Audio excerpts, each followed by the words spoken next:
What is up? It's a figure hunter. Today we're going to look at the brightness of the flashlight function within multiple watches that are out right now, and I'll tell you why in a second. But we all have come to use and love flashlights in some sort of capacity, all the way down to the iPhone just functioning as a flashlight. So how do these watches compare as far as brightness? So if you like this video, please give it a thumbs up, and no, this is not an April 1st Fool's Day video.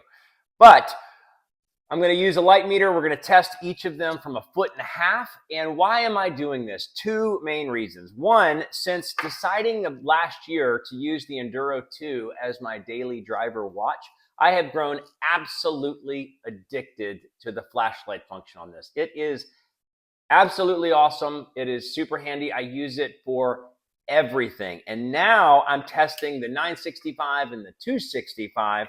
I've grown to see how much I miss it.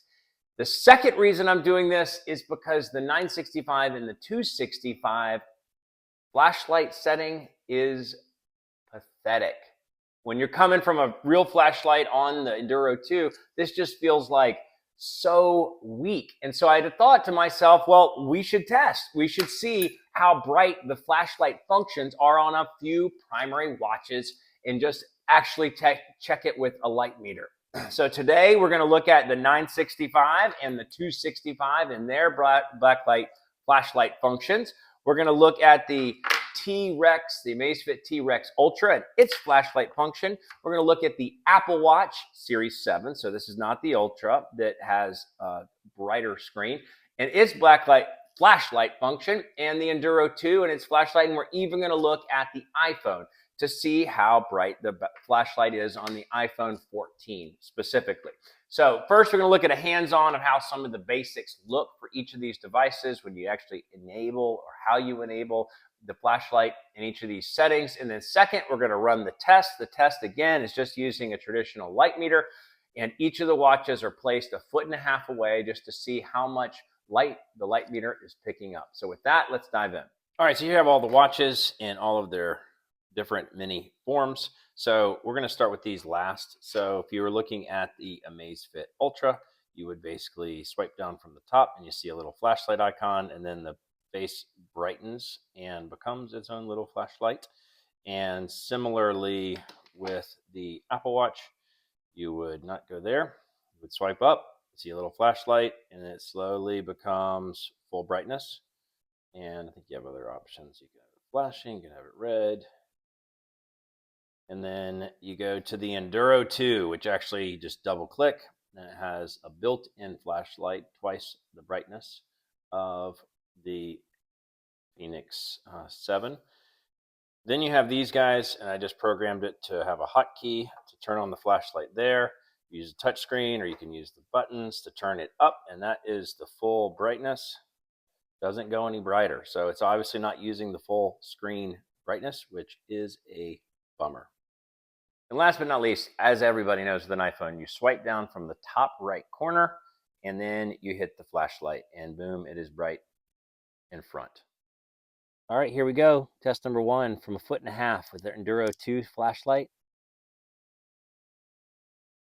At 1.5 feet, reading 86.2, 86.3, 4. Now, for the T-Rex Ultra, at 1.5 feet, reading 1.9, no, 2.1, okay, 2.2. And for the last test, the Apple Watch flashlight. There it is. 3.7. So it gets pretty cooking. That's actually the best of just the screen-based AMOLED watches over the T-Rex Ultra.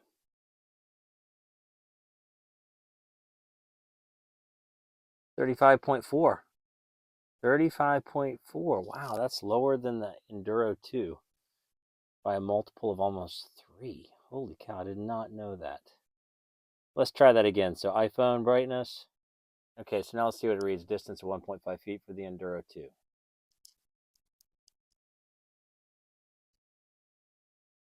4.7. That is craziness. It is so much brighter.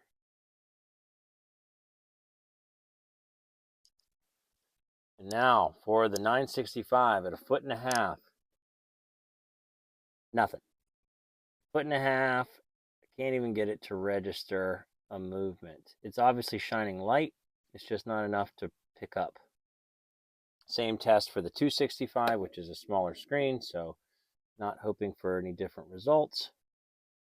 Nothing registered. So what do we see in summary? Just like I hypothesized, the 965 and the 265 used as a flashlight is pathetic in how Garmin designed the flashlight function. I mean, they are the inventor of a literal flashlight on a watch, which is changed what I actually would want to use and have enjoyed using. And for some reason, they don't allow it to fully illuminate the new, big, beautiful AMOLED screens. That's not to say I don't love these watches so far, because I do really like the large AMOLED screen that's on the 965 especially, and the 265. They're vibrant and bright and beautiful, but at the same time, lose the functionality of any kind of flashlight usage, because it is very different than any of the others on the market, at least in the AMOLED categorization. So with that, it's a Fit Gear Hunter. Thanks so much for watching.